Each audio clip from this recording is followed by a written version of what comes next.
सभी देखने वालों को मम्माज़ किचन की तरफ से प्यार भरा नमस्कार।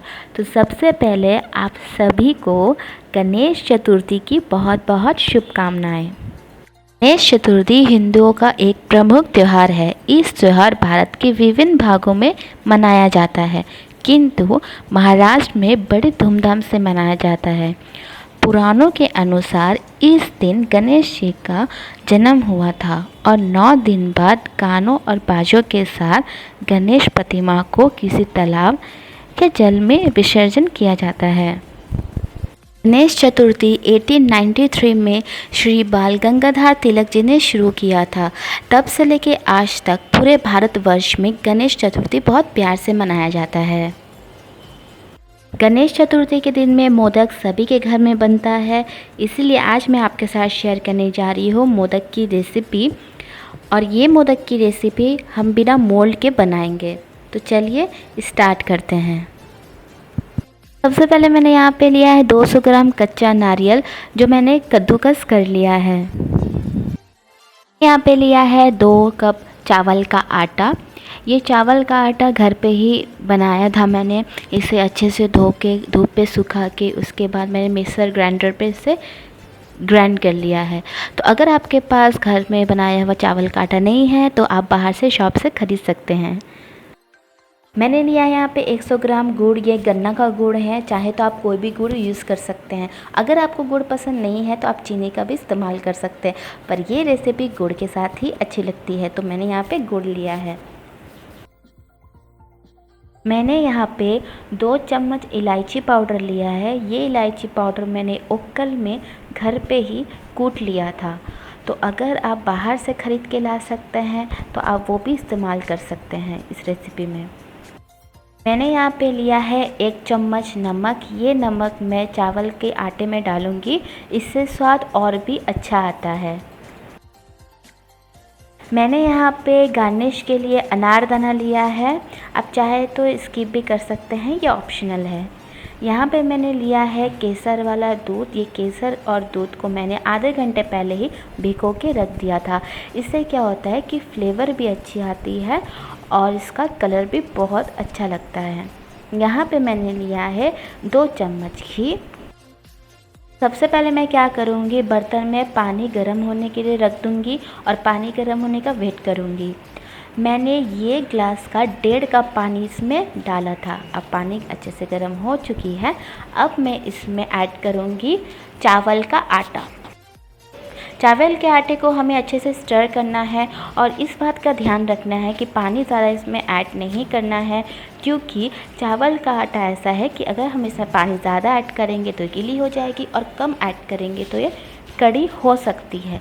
पर हमें मोदक के लिए सॉफ्ट डो की ज़रूरत है, तो हम सॉफ्ट डो ही बनाएंगे। इस चावल के आटे को हमें बस 2-3 मिनट तक भूनना है। तो 2-3 मिनट हो चुका है और मैंने गैस के फ्लेम को बंद कर दिया है। अब मैं क्या करूँगी, चावल के आटे को बर्तन पे ट्रांसफ़र कर लेती हूँ। ट्रांसफ़र करने के बाद इसे मैं कुछ मिनट तक रेस्ट करने के लिए छोड़ दूँगी और मोदक की स्टफिंग के लिए रेडी कर लेते हैं तब तक हम। तो मोदक की स्टफिंग के लिए सबसे पहले मैं यहाँ पे कढ़ाई पे घी गरम कर लेती हूँ। घी अच्छे से गर्म होने दीजिएगा, क्योंकि अगर घी अच्छे से गर्म नहीं होगा तो जब हम नारियल डालेंगे तो नीचे से सट भी सकती है। तो इसीलिए सबसे पहले अच्छे से हमें घी गरम करना है। घी गरम होने के बाद ही हम इसमें नारियल ऐड करेंगे। तो यहाँ पे अच्छे से मेरा घी गरम हो चुका है। अब मैं इसमें ऐड करूँगी नारियल। नारियल डालने के बाद हमें इसे 1 या 2 मिनट स्टर करना है। तो 2 मिनट हमारे पूरे हो चुके हैं। अब मैं इसमें ऐड कर रही हूँ गुड़। गुड़ ऐड करने के दौरान आपको गैस का फ्लेम बिल्कुल स्लो रखना है, क्योंकि गुड़ जल्दी गल जाता है और जल भी जाता है, तो इसका बार आपको ध्यान रखना पड़ेगा। तो यहाँ पे मैंने ऐड किया है इलायची पाउडर। ये पाउडर डालने के बाद इन सारे चीज़ों को अच्छे से स्टर कर लेना है। स्टर करते करते देखिएगा कि गुड़ अच्छे से गल रही है और नारियल का जो तेल है वो निकल रही है। तो इसका मतलब ये हुआ कि वो पकना स्टार्ट कर रहा है। और पकते पकते इसका कलर भी चेंज हो जाता है। तो इसी तरह से आपको कुछ दिखेगा। गुड़ को हम अच्छे से पकाएंगे। अगर हम अच्छे से गुड़ नहीं पकाएंगे तो गुड़ है ना, वो कच्ची स्मेल आती है और खाने में इसका मज़ा भी नहीं आता है, ना ही स्वाद आता है। तो देखिए थोड़ी थोड़ी पिघल रही है और आपको कुछ इस तरह दिखेगी आप। तो ये हमारा स्टफिंग बन के तैयार है। स्टफिंग बनने के बाद ही हम इसे बर्तन में निकाल देंगे, वरना अगर हम इसे ज़्यादा देर तक पकाएंगे तो ये टाइट होने लग जाएगी।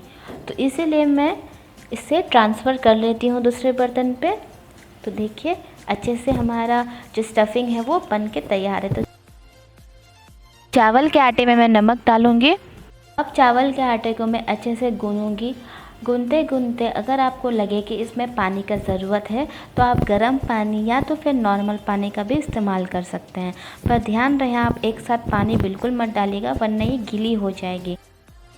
तो हमारा डो बन के बिल्कुल तैयार है, अच्छे से गूँथना हो चुका है। अब मैं क्या करूँगी, इस डो का मैं बॉल बना लूँगी। जैसा हम घर पे पूड़ी बनाते हैं उससे थोड़ा सा बड़ा लेना है आपको। अगर हम मोल्ड पे बना रहे हैं तो आपको छोटा लेना है, और अगर आप हाथ से बना रहे हैं तो बॉल थोड़ा बड़ा होना चाहिए। कि मैंने कहा था कि मोदक हम बिना मोल्ड के बना रहे हैं, तो अगर आप मोल्ड में बना रहे हैं तो डो बॉल छोटे छोटे बनाएं। अगर आप हाथ से बना रहे हैं तो डो बॉल थोड़ा बड़ा ही लें। डो बॉल को हम हाथों पे थोड़ा सा घी लगा के इसे रोल कर लेते हैं। जैसे कि हम कोई स्टफिंग पूड़ी बना रहे हैं वैसे ही आपको इसे रोल करना है। और रोल करने के बाद इसे अब हम इस डो बॉल को हाथों से शेप देना स्टार्ट करेंगे। तो देखिए जैसे मैं कर रही हूँ आपको वैसे ही करना है। तो चलिए स्टार्ट करते हैं। तो यहाँ पे मैं ऐसे बना रही हूँ, इसका डिज़ाइन जो है मतलब शेप दे रही हूँ। तो देखिए यहाँ मैं दोनों हाथों को अपने जो दूसरा थंब है उसको लेकर मैं बाहर की तरफ इस चावल के आटे को खींच रही हूँ इस डो को। तो आपको भी ऐसे ही करना है। इस डो बॉल को हमें हल्के हाथों से शेप देना है, क्योंकि ये आटा या मैदा नहीं है जो ये फटेगी नहीं, क्योंकि ये चावल का आटा है। तो हम इसे सावधानी से बनाएंगे। तो देखिए ऐसे ही शेप देना है। उसके बाद यहाँ पे मैंने जो स्टफिंग बना के रखा था वो मैं इसमें डाल रही हूँ, और डालने के बाद मैं इसे हल्के हाथों से गोल गोल घुमाऊंगी। बिल्कुल आस्ते आस्ते करना है आपको, क्योंकि नीचे से फट भी जा सकती है। तो बिल्कुल आस्ते आस्ते करें। तो ऐसे ही आपको शेप देना है, और राउंड करते करते आपको इसे घुरा के एक शेप दे देना है। और ऊपर से अगर आपको लगे कि एक्स्ट्रा है तो आप वो निकाल सकते हैं। देखिए मोदक रेडी है। तो चलिए और एक मैं आपको बना के दिखा देती हूँ। जैसे मैंने यहाँ पे डो बॉल लिया है, और जैसे हमने पहले किया था, जैसे कि पूड़ी का स्टफिंग भर रहे हो, वैसे ही हमें यहाँ पे डो बॉल को गोल गोल रोल कर लेना है। हाथों से हमें इसे रोल कर लेना है। अब मैं इसमें शेप दूंगी। तो आपको दोनों हाथों से और थंब के मदद से आपको डो को बाहर तरफ खींचना है, और हल्के हाथों से इसे प्रेस करना है। देखिए आपको ऐसे ही प्रेस करना है।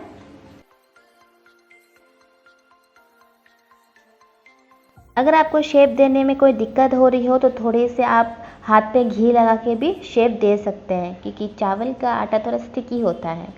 तो अब मैं इसमें क्या करूँगी, अब मैं इसमें अपना स्टफिंग जो है जो मैंने बना के रेडी किया था वो इसमें भर देती हूँ। अब मैं इसे फिर से हल्के हल्के हाथों से शेप दूँगी। तो इसे हल्का हल्का राउंड करते करते मैं इसे घुराऊँगी और शेप दूँगी। और अगर आपको लगता है कि ऊपर से ज़्यादा मोटा हो गया है, कच्चा हो गया है, तो आप एक्स्ट्रा निकाल सकते हैं। वाह, मोदक का डिज़ाइन बहुत ही अच्छा लग रहा है देखने में। देखा, बिना मोल्ड का भी आप इतने अच्छा सुंदर शेप दे सकते हैं, डिज़ाइन दे सकते हैं इसका, और देखने में बहुत ही अच्छा लग रहा है। तो सभी मैंने मोदक ऐसे ही बना लिया है। अब मैं इसमें क्या करूँगी, अब मैं स्टीम करूँगी। मोदक स्टीम के लिए मैंने यहाँ पे मोमो स्टीमर लिया है। चाहे तो आप गमला में पानी रख के और ऊपर से प्लेट रख के आप मोदक को स्टीम कर सकते हैं। तो मेरे पास स्टीमर है तो मैं स्टीमर ही इस्तेमाल कर रही हूँ। अच्छे से गर्म हो चुका है। अब मैं इसमें क्या करूँगी, मोदक डाल दूँगी। और मोदक डालने के बाद आपको इस ऊपर से कवर कर देना है ढक्कन से और इसे आपको 15 या 20 मिनट तक पकाना है। क्योंकि आप अगर अच्छे से नहीं पकाएंगे तो क्या होगा कि मोदक कच्ची लगेगी ऊपर से। क्योंकि चावल का आटा पकने में थोड़ा टाइम लगता है, तो इसीलिए हम इसे 15 या 20 मिनट तक पकाएंगे। और इसे बार बार आपको खोल के देखने का कोई ज़रूरत नहीं है। 15 से 20 मिनट हो चुके हैं। अब मैं मोदक को चेक कर लेती हूँ। तो देखिए मोदक बिल्कुल ही तैयार है, कच्चा नहीं दिख रहा है। अब मैं इसे क्या करती हूँ, प्लेट में सर्व कर लेती हूँ। मोदक को मैं सर्व कर रही हूँ और यहाँ पे मैंने अनारदाना से गार्निश कर लिया था। आपको मैंने पहले ही बताया था, ये ऑप्शनल है। और यहाँ पे मैं केसर वाला दूध ऊपर से डाल रही हूँ। इससे क्या होता है, फ्लेवर भी बहुत अच्छा आता है और खुशबू भी बहुत अच्छा आता है। अगर आपके पास केसर नहीं है तो कोई बात नहीं, आप स्किप कर सकते हैं। ये ऐसे ही खाने में बहुत टेस्टी लगता है। और जो कि ये प्रसाद है गणेश जी का, तो खाने में ऐसे ही बहुत टेस्टी लगता है। तो हमारा बन के बिल्कुल तैयार है, बहुत ही सुंदर लग रहा है। और जो मैंने केसर डाला था उसके कारण से बहुत अच्छा खुशबू भी आ रही है। तो आप भी इसी तरह घर पे मोदक बना सकते हैं बिना मोल्ड के। अगर बाज़ार में आपको मोल्ड नहीं मिल रहे हैं या अगर आपको जल्दी घर पे ही बना लेना है तो आप ऐसे बना के तैयार कर सकते हैं। गणेश चतुर्थी में स्पेशली मोदक ही चढ़ाया जाता है पूजा में। इस दिन मोदक खाने का बात ही कुछ और है। तो आप भी घर पे ऐसे ही मोदक जल्दी से घर पे बना सकते हैं। अगर हमारी ये रेसिपी आपको अच्छी लग रही हो तो लाइक, शेयर और कमेंट कर दीजिएगा। और जो इस चैनल में नए हैं वो सब्सक्राइब करके और बेल आइकन ज़रूर क्लिक कर दीजिएगा। आप सभी के साथ इस रेसिपी को शेयर करने में मुझे बहुत ही अच्छा लगा। तो चलिए मिलते हैं नेक्स्ट वीडियो पे। तब तक के लिए take care and once again happy Ganesh Chaturthi.